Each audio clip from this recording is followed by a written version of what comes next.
오늘 제목 말씀이 하나님의 초대입니다. 우리가 이 하나님의 초대, 매일 생에 묵상했던 그 말씀입니다. 우리가 이 말씀을 좀 더 명확하게 이해하기 위해서 우리가 앞에 있는 말씀을 우리 살펴봐야 됩니다. 이사야는 총 66장까지 되어 있습니다. 그래서 어떤 사람들은 이사야를 성경 전체 축소판이다 이렇게 주장하신 분도 계십니다. 그게 정확히 맞는지는 모르겠지만 하여간 그렇게 하시면 이사야에 대해서 많은 도움을 받을 수 있습니다. 구약은 39권으로 되어 있습니다. 신약은 27권. 그래서 우리가 외울 때 39, 27, 구약은 39장, 신약은 27장, 27권 이렇게 되어 있습니다. 근데 그 마찬가지로 이사야서도 1장부터 39장까지 마치 구약처럼 39장까지 하나님의 심판에 대해서 기록되어 있습니다. 그것도 철저히 하나님의 심판. 왜냐하면 이사야 1장부터 보시면 소만도 못한 놈들아, 나기만도 못한 놈들아 그렇게 시작됩니다. 소만도 못하고 나기만도 못하다. 소는 그 주인의 구유를 알고 또 그것을 알지만 너희들은 알지 못하고 깨닫지 못한다. 그리고 너희가 머리끝에서 발끝까지 상한 곳이 없을 정도로 다 멍들었고 터졌고 그런 상태다. 오죽했으면 하나님께서 내가 내 마당만 밟을 뿐이다. 너희가 수없이 많은 절기와 예배를 드리지만 다 내 마당만 밟을 뿐이다. 나중에는 성전 문을 닫을 자가 있었으면 좋겠도다. 이스라엘 백성들의 상태가 정말 극에 달했습니다. 우상 숭배를 했고 또 공의와 정의는 온데간데가 없고 폐역했고 심지어는 우상을 몰래에게까지 바치는 일도 있었습니다. 몰래게로 가면 자기의 아들을 불에 던지는 겁니다. 그러한 우상 숭배까지도 했습니다. 우상이 얼마나 많았는지 너희의 성읍수와도 같도다. 예레미야 선지자는 그렇게 얘기하죠. 그러니까 이스라엘의 예레미야나 이사야나 100년 정도 그 차이입니까? 그 정도 차이인데 정말로 한 100년, 150년 차 되겠네요. 그런데도 이 이스라엘 백성들의 죄가 얼마나 컸는지 하나님께서 너희를 심판하리라. 그것도 철저히 심판하리라. 너희가 그렇게 믿었던 성전도 내가 다 무너뜨리리라. 그리고 너희들이 그렇게 자랑했던 시온, 이 예루살렘, 이 성도 다 불태워버리고 모든 가옥들도 내가 다 태워버리리라. 너희를 사방이 뿔뿔이 흩어지게 만들리라. 자, 그랬던 하나님께서 갑자기 40장부터는 마치 이제 우리가 40장을 하면은 신약으로 말하면 마태복음 되겠죠. 그 정도. 외우기에 그렇게 외우시면 또 도움을 받습니다. 그래서 이 40장부터 하나님께서 갑자기 이렇게 시작합니다. 40장 1절입니다. 너희 하나님이 이르시되 너희는 위로하라. 내 백성을 위로하라. 그래서 40장부터 마지막 66장까지는 구원과 회복과 위로의 메시지입니다. 완전히 반대가 됩니다. 전에는 하나님께서 그렇게 했지만 이제는 구원과 회복과 너희를 위로해 주리라 하는 메시지가 그렇게 후반부에 기록되어 있습니다. 자, 그렇다면 바벨론 포로에 끌려갔던 그들에게 있어서 진정한 위로가 무엇일까요? 자기 땅을 나라를 잃어버리고 자기의 가족들이 죽임을 당하고 그리고 좀 뿔뿔이 흩어지고 또 저 바벨론 포로로 끌려가서 정말 힘겨운 삶을 살아갑니다. 그들에게 있어서 위로가 무엇일까요? 좋은 돈을 많이 벌어서 큰 집에서 사는 것, 좋은 아파트에서, 좋은 차에, 좋은 옷을 입고 사는 것, 잘 먹고 잘 사는 것, 이게 그들에게 위로가 될까요? 물론 어느 정도 위로가 될지는 모르지만 진정한 위로가 아닐 것입니다. 하나님께서 이제 150년, 160년 후에 될 일을 이야기해 주는 겁니다. 예루살렘을 회복시키리라. 그리고 흩어졌던 나의 백성들을 동서남북 사방에서 다시 모아 사람들이 살지 않는 이 시온이, 예루살렘이 사람들로 바글바글 되도록 그렇게 만들겠다. 그렇게 위로해 주겠다. 회복시켜 주겠다 말씀하는 겁니다. 자, 여기까지 이스라엘 백성들은 생각했습니다. 여기까지 이스라엘 백성은 생각한 거예요. 그런데 하나님은 이것보다도 더 크고 원대한 계획을 가지고 계셨던 겁니다. 더 큰 위로, 진짜 참된 위로를 준비하신 겁니다.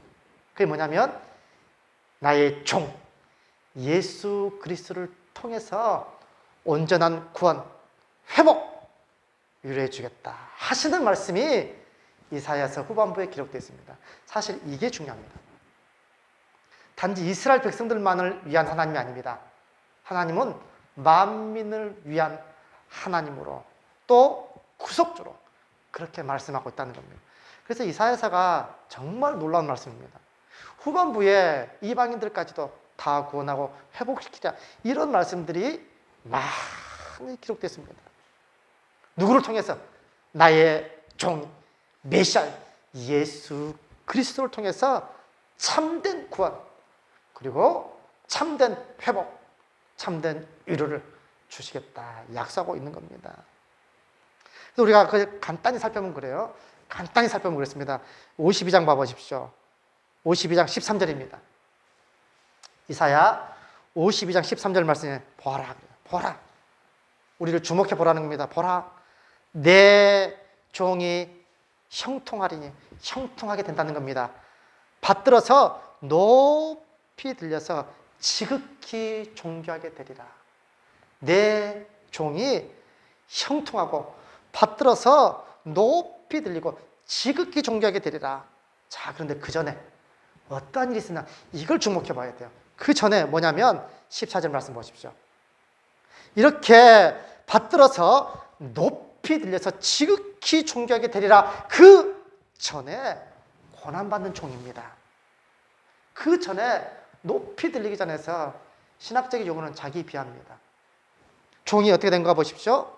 그 전에는요, 이렇게 높이 들리기 전에는 그의 모양이 타인보다 상하였고 그의 모습이 사람들보다 상하였으므로 많은 사람이 그에 대하여 놀랐거니와. 자, 이거는 예수님께서 잡히셔서 가시면류관을 쓰시고요, 그리고 침뱉음과 모욕을 당하시고 많은 채찍질을 당하신 후에 십자가에서 죽으실 그 사건을 말씀해 주고 있는 겁니다. 일반적으로 십자가를 지고 갈 때 예수님만 십자가 진 게 아닙니다. 그 당시에 가장 큰 형벌이 십자가 형벌입니다. 많은 사람들이 죽었습니다. 일반적으로 그 십자가 보면 이게 가로에 있는 이 옆에 있는 십자가, 이거는 본인이 지고 올라갔습니다. 평상시대로 하면 예수님도 그거 지고 올라갈 수 있습니다. 그런데 예수님은 그것을 짊어지고 올라갈 힘이 없었던 겁니다. 왜냐하면 금요일날 겟세마네 동산에서 밤새 기도하셨습니다. 정말 땀이 땅에 떨어지는 핏방울 같이 간절히 기도했습니다. 얼마나 온 힘을 다해서 기도했겠습니까? 그리고 끌려갑니다. 이 표현이 개 끌려가듯이 끌려가는 겁니다. 그래서 대제사장 앞에서, 그게도 종들에 의해서 뺨도 맞으시고 많은 모욕과 멸시를 당했습니다. 그 의자에 앉아 있었겠습니까? 서서 그러한 고난을 당하시고, 그리고 저 멀리 빌라도 앞에까지 가가지고 또 신문을 받고요, 그리고 다시 대제사장이 와서 많은 모욕과 멸시를 당했습니다. 그리고 결국에는요, 다시 또 끌려가서 로마의 군인들에 의해서 갈대로 머리를 치고 머리에는 가시면류관을 푹 씌워서, 그리고 많은 채찍질을 당하셨습니다. 온 몸이 상할 대로 상하였고 지칠 대로 지쳤습니다. 나중에 보니까 예수님께서 얼마나 상하셨던지 많은 사람들이 그의 모습에 놀랐다라고 되어 있는 겁니다. 그런데 15절 말씀이 이렇게 됩니다. 그런데 그가 나라들을 놀라게 할 것이며, 하나님의 종입니다. 하나님의 종이 모든 나라들을 놀라게 합니다. 왕들은 그로 말미암아 입을 봉하는, 그들의 입을 봉하는, 얼마나 놀랐던지 입을 봉하는 겁니다. 왜냐하면 이는 이렇게 됐습니다. 이는 그들이 아직 그들에게 전파되지 아니한 것을 볼 것이요 아직 듣지 못한 것을 깨달을 것입니다. 자, 이걸 찾아보니까 뭐라고 됐냐면, 많은 나라와 열방들이 예수 그리스도의 구속 사역을 통해서 입을 봉하게 된다는 겁니다. 우리가 구속 사역이 이게 얼마나 큰 은혜인지 모릅니다. 하나님께서 우리를 구속하기 위해서, 구속한다는 것은 어떠한 대가를 지불하고 우리를 구원시켜준다, 이런 뜻입니다. 하나님께서 우리를 구속하기 위해서 창세기 13장부터 여인의 후손을 너에게 보내주리라 했죠. 여인의 후손을 너에게 보내주고, 뱀의 후손은 그 여인의 후손의 발꿈치를 상하게 하고요, 여인의 후손은 그의 머리를 상하게 할 것이다. 박살내는 겁니다. 어디서 이루어지는 겁니까? 십자가 상에서 이루어지는 겁니다. 예수님은 잠깐 상해를 입지만 그 사탄, 뱀은 머리가 박살나는 겁니다. 그게 십자가 상에서 이루어지는 겁니다. 하나님은 그렇게 구속 사역을 하나씩 하나씩 이루시고 행하시고 실천하셨던 겁니다. 하나님이 계획하시고 섭리하시고 그것을 이루어 성취하신 분입니다. 그 일을 위해서 예수님께서 뭐라고 얘기합니까? 하나님이 일하시니 나도 일하신다. 나도 일한다. 하나님은 그 일을 이루시기 위해서 한 번도 쉬지도 않으시고요, 주무시지도 않으시고요, 그 일을 이루시기 위해서 모든 일을 하셨던 겁니다. 그래서 성경 뭐라고 되냐면, 하나님의 열심히 일을 이루리라.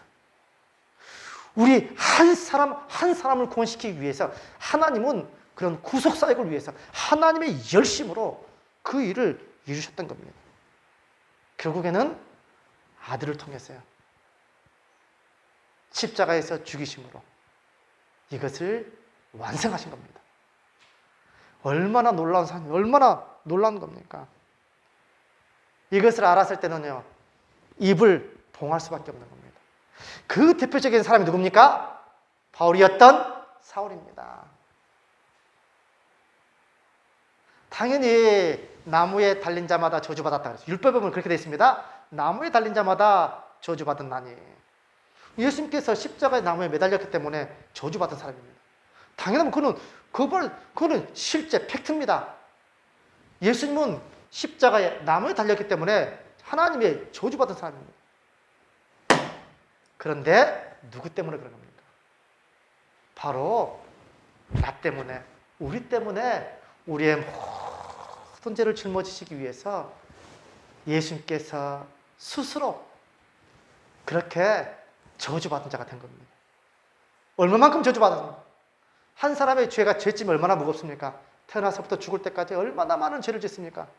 그런데 당신의 택한 백성들의 모든 죄짐, 그것도 아담으로부터 시작해서 예수님께서 오실 때까지 당신의 택한 백성들의 모든 죄짐을 한 몸에 십자가에서 지고요, 지금 저주받은 사람이 되는 겁니다. 아버지도 사랑의 하나님입니다.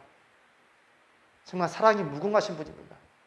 그러나 그 순간만큼은 버릴 수밖에 없었습니다.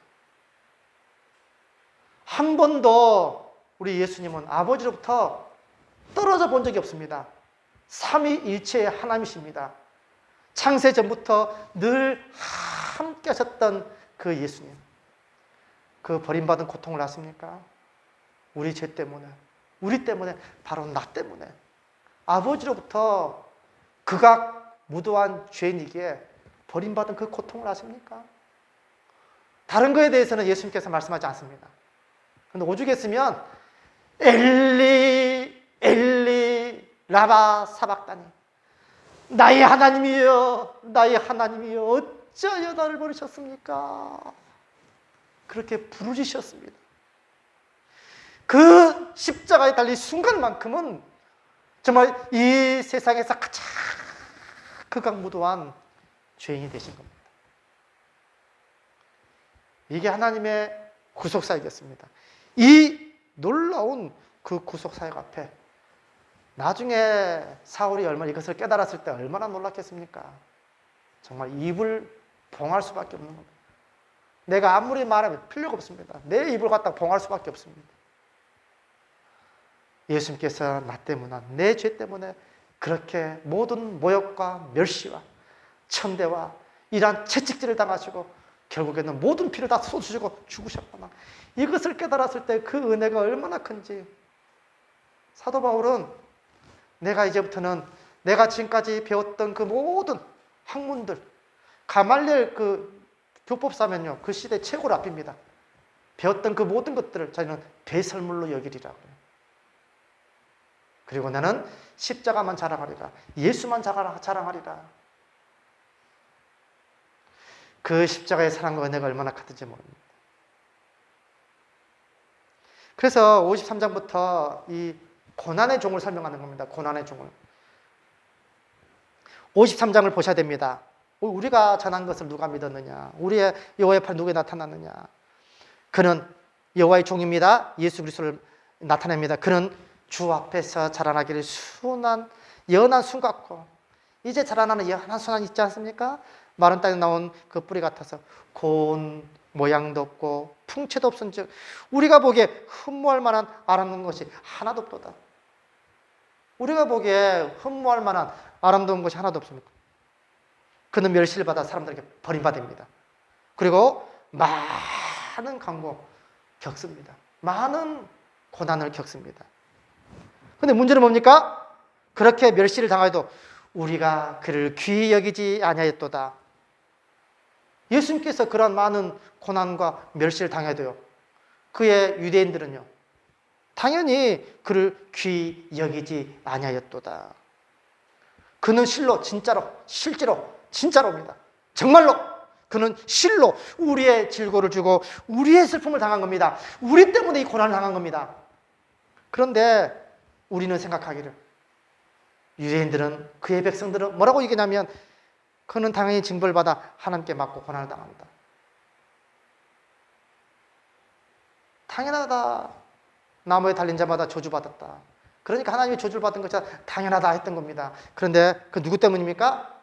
아주 대표적인 구절이죠. 그가 찔림은 우리의 허물 때문이요, 그가 상함은 우리의 죄악 때문이라. 그가 징계를 받음으로 우리는 평안을 누리고 그가 채찍을 받음으로 우리가 나음을 받았도다. 우리 때문에 그 모든 십자가의 그 멸시와 모욕과 그 고난을 감수했던 겁니다. 우리 때문입니다. 우리가 그 십자가를 감당할 수 없기에 대신 예수님께서 그 십자가를 져주신 겁니다. 그래서 7절 말씀에 그가 곤욕을 당하여 괴로울 때도 그의 입을 열지 않았습니다. 마치 도수나 끌려가는 어린 양과 같이요, 입을 열지 않았습니다. 예수님께서 대제사장들 앞에서도 또 빌라도 총독 앞에서도 입을 열지 않았습니다. 자신은 얼마든지 변화할 수 있습니다. 자기는 죄가 없기 때문에. 성전에서 얼마나 말씀을 가르쳤고 병든 자, 각색 걸린 자, 또 귀신들 내쫓았습니까? 얼마나 좋은 일을 많이 했습니까? 얼마든지 변명할 수 있습니다. 그런데 예수님은 입을 열지 않았습니다. 딱 한 가지. 네가 유대인의 왕이냐? 그럴 때는 내 말이 옳도다. 왜냐하면 예수님 그게 진짜이기 때문에요. 유대인 왕이 돼야 됩니다. 세상의 구세주입니다. 그 외에 자신을 변호하는 그 말은 전혀 하지 않았습니다. 그래서 9절 말씀 보시면 그는 강포를 행하지 않았습니다. 죄가 없습니다. 그의 입에도 거짓이 없었으나 죄인들과 같이 죽임을 당하였고요. 그것도 나중에 보니까 부자와 함께 있었도다. 예수님께서 죽으셔서요, 아리마대 요셉 그 부자의 무덤에 들어가시게 된 겁니다. 그러니까 성경이 그대로 이루어지는 겁니다. 하나님의 아들이시고 메시아신 예수 그리스도께서 이렇게 고난을 당하고 이렇게 죽으리라는 것, 이런 것을 통해서 우리를 구속해 주리라는 것 누가 알았겠습니까? 상상도 못할 일이었습니다. 정말 상상도 못할 일을 행하신 겁니다. 이 구속사역이 얼마나 큽니까? 그렇죠? 이 하나님의 이 구속사역이 얼마나 큽니까? 하나님께서 우리를 사랑해서 너무너무 우리를 사랑하신 겁니다. 정말 우리를 볼 때마다 기쁨을 이기지 못하신 분입니다. 그 하나님께서 얼마나 이런 구속사역, 내가 너희를 위해서 이러한 일을 행했다, 얼마나 말하고 싶겠습니까? 그런데 하나님을 보고 살짝 있습니까? 없습니까? 하나님께 친히 내려와서 말하면요, 보자마자 그냥 사람들 다 죽습니다. 다 죽으면 지옥 가지 않습니까? 하나님을 보고 살짝 없습니다. 그래서 하나님은 계속해서 선지자를 통해서 말씀하는 겁니다. 우리가 만약에 사랑하는 사람끼리요, 정말로 사랑하는 사람입니다. 저도 연애를 해봐서 압니다. 전화를 하면은요, 전화통을 붙잡고 1시간, 2시간이 금방 지나갑니다. 몇 시간을 전화해도요, 날마다 왜 그렇게 할 말이 많은지. 그것을 만약에 직접 전하지 못하고요, 간접적으로 다른 사람을 통해서 전하고, 다른 사람을 통해서 전하고. 얼마나 답답하겠습니까? 얼마나 전하고 싶겠어요, 하나님께서. 자기의 너희를 이렇게 내가 사랑한다, 너희를 구속하기 위해서 이러한 많은 일을 해가고 있다, 얼마나 이야기하고 싶겠습니까? 그래서 오늘 하나님의 그 초대, 하나님께서 행하신 일에 대해서 그러한 하나님의 백성들에게 초대하는 겁니다. 자, 오늘 본문의 말씀 보겠습니다. 우리 1절 한번 다 같이 읽겠습니다. 55장 1절입니다. 다 같이 읽습니다. 시작! 오라 너희 모든 목마른 자들아 물로 나오라. 돈 없는 자도 오라. 너희는 와서 사 먹되 돈 없이 값 없이 와서 포도주와 젖을 사라. 그런데 여기 보니까 다 나와라 목마른 자들아, 이거 사 먹으라 그래요. 뭘 사 먹으라고 하냐면 포도주와 젖을 사라. 이게 뭔지가 핵심입니다. 포도주와 젖이 무엇일까? 그래서 우리가 매일 성경 묵상했죠? 매일 성경에 있는 걸 제가 그대로 따왔습니다. 매일 성경에 뭐라고 되어 있냐면 음료와 양식은 다름 아닌 하나님의 말씀이다. 제가 매일 성경을 그대로 따온 겁니다. 이게 맞는가 싶어서 다른 데를 다 찾아봤습니다. 다른 목사님들도 이 말씀으로 같이 설교하는가 여러 찾아봤어요. 제가 볼 때는 거의 99%입니다. 하나님의 말씀으로 보고 해석했습니다. 자, 그러면 우리가 이것을 하나님의 말씀으로 봅니다. 너희가 돈 없이 값 없이 와서 포도주와 젖을 사라. 하나님의 말씀을 사 먹으라는 겁니다. 자, 이 하나님의 말씀으로 이렇게 예화가 된 게 아모스 8장 11절입니다. 아모스 8장 11절에 뭐라고 되냐면 주 여호와의 말씀이니라. 보라 날이 이를지라. 내가 기근을 땅에 보내니, 기근을 보내는 겁니다. 기근이라는 게 먹을 것, 마실 것 없는 거지 않습니까? 내가 기근을 땅에 보내리니 양식이 없어 주림이 아니며 물이 없어 가람이 아니요 여호와의 말씀을 듣지 못한 기갈이라. 하나님께서 실제로 기근을 보내겠다 이게 아니라 영적인 기근이었던 겁니다. 하나님의 말씀, 영의 양식, 참된 음료, 생명수, 이것을 먹지 못한 기갈이라 하는 겁니다. 자, 오늘 본문의 말씀도 너희가 돈 없이 값 없이 와서 포도주와 젖을 사라. 이게 포도주와 젖이 하나님 말씀이라고 했습니다. 아니, 하나님의 말씀을 그냥 돈 없이 값 없이 그냥 마음껏 사 먹어라. 하나님 말씀이 아무것도 아니기 때문에 그렇습니까? 하나님의 말씀이 아무런 가치가 없기 때문입니까? 하나님의 말씀이 이렇게 값어치 없는 것이기 때문에 그냥 이렇게 사 먹어도 된다 이런 말씀입니까? 아닙니다. 하나님의 생명의 말씀은요, 돈으로 살 수가 없고 값으로 매길 수가 없다는 겁니다. 그렇기 때문에 너무나 이거 값비싸고 값으로 매길 수 없는 그런 가치가 있는 것이기 때문에 그 누구도 이것을 스스로 자기의 행위로 사 먹을 수 있는 사람이 아무도 없습니다. 신약 성경은 이것을 은혜라고 합니다. 선물이라고 합니다. 너희가 그 은혜로 인하여 구원을 받았나니 이것이 너희에게서 난 것이 아니요 하나님의 선물이라. 행위에서 난 것이 아니 누구든지 자랑치 못하게 하라 합니다. 우리에게 베푸신 하나님의 말씀, 영의 양식, 또 구원, 구속의 은혜, 이게 하나님의 선물이고 은혜입니다. 값으로, 돈으로 계산할 수가 없고 매길 수가 없습니다. 얼마나 귀한지 몰라. 이것을 너희가 마음껏 먹어라 하는 겁니다. 왜냐하면 이러한 생명의 영의 양식은 말씀을 먹어야만, 그래야만 영이 살기 때문입니다. 영원히 살기 때문입니다. 그래서 나중에 그 말씀 하죠. 이 영의 양식, 생명의 양식을 먹어야만 살 수 있습니다. 우리가 받은 이 은혜가 얼마나 큰지 기억하셔야 됩니다. 우리가 쉽게 구원받았다고 이게 값어치 없기 때문에 그런 것이 아닙니다. 값으로 매길 수가 없어서 우리에게 거저 주신 겁니다. 이 은혜를 싸구려 취급하면 안 됩니다. 우리가 공짜로 얻었다고요. 이것을 싸구려 취급하면 그 은혜를 아셔야 됩니다. 얼마나 크고 귀한지를 아셔야 됩니다. 자, 그런데 문제는 뭡니까? 이와 같이 하나님의 말씀을 갈급하고 정말 하나님의 이 영의 양식을 말씀을 먹어야 하는데 2절 말씀해 보십시오. 너희가 어찌하여 양식이 아닌 것을 위하여 은을 달아주며 배부르게 하지 못할 것을 위하여 수고하느냐 하는 겁니다.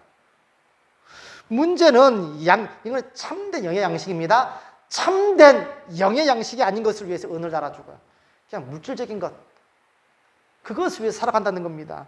너희가 배부르게, 영원히 배부르게 하지 못할 것을 위해서 그렇게 수고하느냐. 사랑하는 성도 여러분, 무엇을 위해서 그렇게 열심히 살아가십니까? 무엇을 위해서 그렇게 많이 수고하십니까? 좋은 집을 얻기 위해서 그러는 겁니까? 그렇게 열심히 살아가시는 겁니까? 아니면 자식들을 위해서 그렇게 열심히 살아가십니까? 별로 쉬지도 못하시고 평생을 정말 열심히 사셨습니다. 모든 젊음을 바쳐서 정말 열심히 수고하시면서 사셨습니다. 제가 정말 능력이 된다면 우리 성도님들에게 열심히 사셨다고 상을, 정말 큰 상을 내리고 싶습니다. 그런데 문제는 하나님께서 그러한 삶을 인정해 주시느냐 하는 겁니다. 내가 지금까지 얼마나 열심히 수고하고 그렇게 살았는지 모릅니다. 그러한 삶을 하나님께서 인정해 주시느냐 하는 겁니다. 만약 그렇게 열심히 살았건만 하나님께서 인정해 주지 않는다면 어떻게 하겠습니까? 하나님께서 인정해 주지 않는 삶은 아무런 의미가 없고 아무런 가치가 없습니다. 세상 사람들을 보십시오. 우리보다 더 열심히 삽니다. 진짜 밤을 지새우며 또 새벽을 깨우며 얼마나 열심히 삶을 살고 수고하는지 모릅니다. 우리하고 비교가 안 됩니다. 그렇게 열심히 수고하고 삶을 살아도요, 평생을 죽을 힘을 위해서 다 열심히 살아도 하나님께서 인정해 주지 않습니다. 그래서 그들이 가는 길은 어디입니까? 결국에는 영원한 지옥행입니다. 영원한 하나님의 심판을 받을 수밖에 없는 겁니다. 그래서 2절 말씀에 너희가 어찌하여 양식이 아닌 것을 위하여서 은을 달아주며 배부르게 하지 못할 것을 위하여 그렇게 수고하고 애쓰느냐. 예수님도 뭐라고 얘기합니까? 사람이 떡으로만 살 것이 아니요 하나님의 입에서 나오는 모든 말씀으로 살 것이니라. 왜 떡을 위해서 그렇게 수고하느냐는 것이죠. 그거는 진짜 양식이 아니라고 합니다. 그거는 진짜 배부르게 하지 못할 것이라고 합니다. 진짜 양식 뭡니까? 우리를 영원히 살게 만드는 겁니다. 바로 하나님의 생명의 말씀입니다. 이것이 값없이 돈 없이 내가 와서 마음껏 먹어라 하는 겁니다. 하나님께서 이와 같이 우리를 초대해 주고 있는 겁니다. 그래서 3절 말씀 이렇게 됐죠? 너희는 귀를 기울이고 내게로 나와 들으라. 그리하면 너희 영혼이 살리라. 영혼이 산다는 것은요, 영혼이 산다는 의미입니다. 너희가 영혼이 살게 될 것이다. 그리고 마지막 3절에 하반절 이렇게 됐어요. 내가 너희를 위하여 영원한 언약을 맺는데 곧 다윗에게 허락한 확실한 은혜니라. 이걸 기억해야 됩니다. 다윗에게 허락한 확실한 은혜니라. 그리고 하나님께 다윗에게 어떤 은혜를 주셨습니까? 분명히 이것은 바로 성전입니다. 다윗이 이제 인생 마지막에 자기는 이러한 멋진 궁궐에서 살고 있는데 하나님은 천막에서 살고 있습니다. 그래서 제가 생각할 때 나단 선지자에게 내가 하나님을 위해서 정말 멋진 성전을 지어드리고 싶습니다. 그러니까 나단 선지자가 얼마나 좋겠습니까?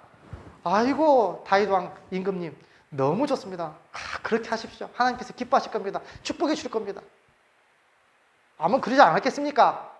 물론 그렇게는 나와 있지 않지만 간단하게 나와 있죠. 저한테도 안 그러겠습니까? 저한테도 누가 와가지고 만약 대통령이 제가 회개하고 정말로 진짜 하나님을 믿기로 했습니다. 목사님, 제가 정말 우리 재건창업교회 멋진 교회를 지어드리겠습니다. 저는 할렐루야! 감사합니다. 이야, 그렇게 되면 정말 하나님께서 축복해 주실 겁니다. 당연히 그렇겠죠. 아마 나단 선지자도 그랬을 거예요. 나단 선지자도. 집에 돌아와 보니까 하나님께서 안 된다. 다윗은 많은 피를 흘렸기 때문에 내 성전을 짓지 못하리라. 대신에 그의 아들이 성전을 짓게 될 것이다. 가서 그렇게 전하라. 아무나 성전 짓는 거 아닙니다. 그죠? 하나님께서 택하신. 자, 나단에서 돌아가가지고 말을 해주는 겁니다. 하나님께서 돌아갔는데 여호와 하나님께서 나타나셔서 이런 말씀을 전해주셨습니다. 다윗 왕, 너는 많은 피를 흘렸기 때문에 성전을 짓지 못한다. 대신에 너의 아들을 통해서 성전을 지을 것이다. 그리고 중요한 말씀을 해주셨습니다. 여호와 하나님께서 너가 나를 위해서 성전을 지어? 아니야. 내가 너를 위해서 집을 지어주리라. 사울 왕에게서 왕위를 빼앗는 것 같이 너에게서는 그렇게 빼앗지 아니하리라. 너의 후손을 통해서 내가 영원한 집을 지어주리라. 이게 은혜입니다. 확실한 은혜입니다. 다윗 왕가의 너의 후손 그 씨를 통해서 영원한 집을 지어주리라. 누구를 통해서요? 다윗의 후손으로 오실 메시아이신 예수 그리스도를 통해서 영원한 집을 지어주리라. 이게 바로 영원한 언약을 맺으리니 곧 다윗에게 허락한 확실한 은혜니라. 이 말씀입니다. 사랑하는 성도 여러분, 이것을 얼마나 하나님께서 자기가 이렇게 너희를 사랑하고 너희에게 내가 너희들을 얼마나 사랑하고 너희를 위해서 이렇게 구속사를 이루기 위해서 얼마나 많은 일을 하는지 아느냐? 얼마나 직접 전해주고 싶겠습니까? 그래서 하나님이신 예수님께서 인간의 몸을 입고 이 땅에 오셔서 말씀을 전하는 겁니다. 얼마나 좀 하나님 입장에서도 정말로 직접 하나님의 말씀을 전하고 싶었던 겁니다. 그 하나님의 초대, 너희가 돈 없이 값 없이 와서 이런 생명의 양식을 먹어라. 얼마나 은혜스럽습니까? 사랑하는 성도 여러분, 세상 사람들처럼 헛된 양식을 위해서 살아가시겠습니까? 아니면 이런 하나님의 초대에 응답해서 생명의 말씀, 하나님의 말씀으로 그 초대에 응하시겠습니까? 세상의 양식은 영원한 지옥이고 하나님의 양식은 영원한 삶입니다. 하나님께서 우리를 이렇게 초대해 주고 있습니다. 값없이 돈 없이 와서 포도주와 젖을 사라.